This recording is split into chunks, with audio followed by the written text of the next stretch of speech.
السلام علیکم ورحمۃ اللہ وبرکاتہ۔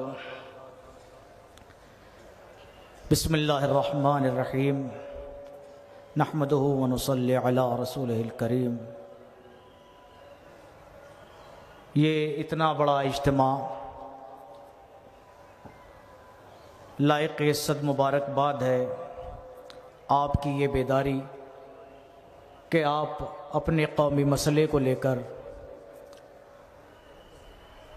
منتظمین کی آواز پر یہاں اتنی کثیر تعداد میں جمع ہو گئے۔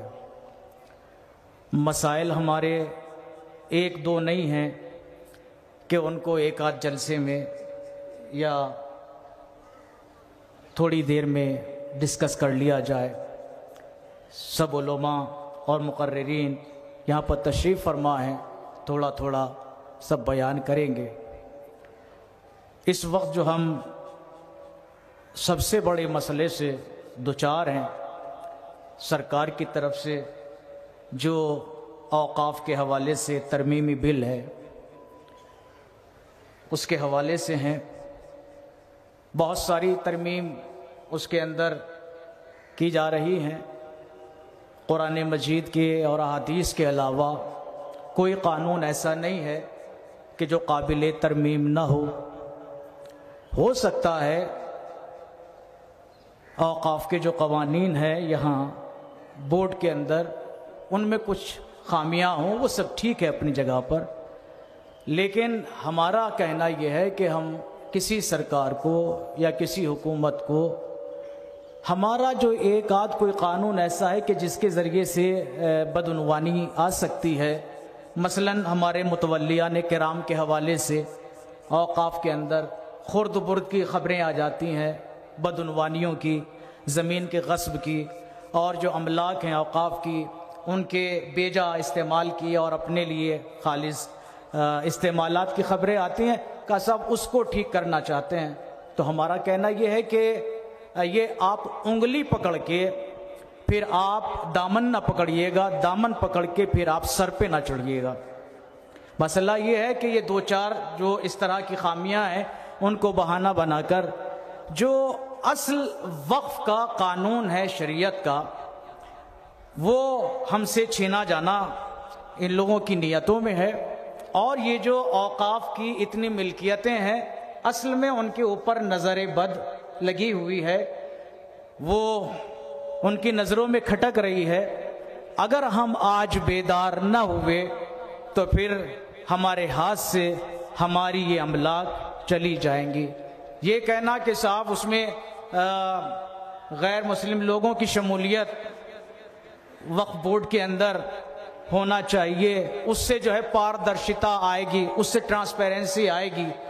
بھائی ایک مذہب کا اپنا قانون ہے تو کسی بھی مذہب کے قانون کو اس کے جو ایکسپرٹ ہیں وہ طے کریں گے یا غیر مذہب کے لوگ طے کریں گے؟ کسی مذہب کا قانون تو اس مذہب کے ماننے والے بھی عام طور سے طے نہیں کر سکتے، اس مذہب کے اندر بھی جو اس کے ماہرین ہیں، مثلاً ہمارا مذہب ہے اسلام، تو ایک عام آدمی فتویٰ نہیں دے سکتا، ایک عام آدمی کوئی حکم شریعت بیان نہیں کر سکتا۔ جو ایک صاحب علم جو ایک اس استعداد علمی تک پہنچا ہوا ہے کہ قرآن مجید کی آیات کا مطلب سمجھ سکے، احادیث نبویہ کی معانی و مفاہیم اور ان کے تقاضوں کو سمجھ سکے، وہ ایک حکم بتا سکتا ہے، وہ فتویٰ صادر کر سکتا ہے۔ ہر مذہب کے اندر یہی ہے، تو پھر ہمیں یہ بات کہنا ہے کہ جب ایک مذہب کے اندر اس کا ہر شخص جو ہے اس دین کے مطابق ایک فتویٰ نہیں دے سکتا یا کوئی حکم نہیں یا کوئی قانون نہیں بیان کر سکتا، تو دوسرے مذہب والے وہ کیسے اس کے اندر عمل دخل کر سکتے ہیں؟ تو عزیزان گرامی، مسئلہ یہ ہے کہ حکومت کی نیت صاف نہیں ہے، اس کی ساری نیت، اس کا سارا ارادہ ہماری املاک کو غصب کرنا ہے۔ آپ کو پھر ایک بار مبارکباد دیتا ہوں کہ آپ اس قدر بیدار ہیں، اس بیداری کو جاری جاری رکھیے گا. آپ خوش نصیب ہیں کہ ایسے علماء کی آپ کو نمائندگی ملی ہے, رہبری ملی ہے, اور وہ قوم ہمیشہ کامیاب رہی ہے کہ جس نے اپنے علماء کی پیروی کی ہے. آپ نے اس کا آج جیتا جاگتا ثبوت دیا ہے کہ آپ بیدار ہیں کہ علماء کی آواز پہ آئے ہیں. سیاسی رہبران بھی ضروری ہیں, مگر آنکھ بند کر کے اسلام کے نام پر کسی سیاسی رہبر کے پیچھے نہ جائیے, اس لیے کہ سیاسی رہبر اپنی کرسی کے لیے دین کو بھی بیچ سکتا ہے کبھی, اور کبھی کسی اور مسئلے کو, قانون کو بدل بھی سکتا ہے. لیکن جب تک آپ علماء کے ساتھ رہیں گے آپ انشاءاللہ اپنے دین کو محفوظ پائیں گے, اپنی شریعت کے قانون کو محفوظ پائیں گے. بس وقت جتنا مجھے دیا گیا تھا بہت, اس سے زیادہ میں نے 1-2 منٹ لے لیے ہیں. بس آدھی منٹ کے لیے منتظمین سے اجازت کے ساتھ ایک لفظ, ایک بات اور کہنا چاہوں گا. ہمارے یہاں اس چیز کی طرف ذرا متوجہ رہیے گا کہ کتنی مرتبہ گورنمنٹ کی ایک پالیسی ہے کہ ہمارے جو مقدس الفاظ ہیں ان کے حسن کو عیب بنا کے پیش کیا جاتا ہے, جس سے بعض مرتبہ جب ان کے وہ الفاظ اس طرح مشہور ہو جاتے ہیں عیب بن کر, تو ہم ذرا شرمانے لگتے ہیں. مثلا 2 لفظ آپ کو بتاتا ہوں جن کے تحفظ کے حوالے سے آج گفتگو ہو رہی ہے. ایک لفظ جہاد ہے, اتنا پاکیزہ لفظ.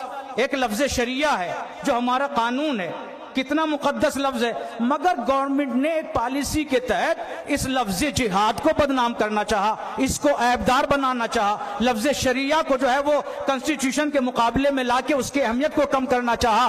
کہنا بہت کچھ تھا مگر وقت بہت کم ہے. بس اس بات پر ختم کر رہا ہوں کہ اپنے جو مقدس آپ کے الفاظ ہیں, آپ کی جو اصطلاحات ہیں, کوئی ان کو کتنا بھی بدنام کر کے, کوئی ان کو کتنا بھی باعیب یا عیبدار بنا کے آپ کے سامنے پیش کرے, آپ کو کبھی بھی اپنے مقدسات کی طرف سے شرمندہ ہونے کی ضرورت نہیں ہے. آپ کا کوئی قانون, آپ کی کوئی اصطلاح دینی ایسی نہیں جس میں آپ کو سر جھکانا پڑے. یہ سب ان کی سازشیں ہیں, ان کو اسی طرح حاضر ہو کے علماء کی آواز پر ناکام بناتے رہیے. وآخر دعوانا ان الحمدللہ رب العالمین.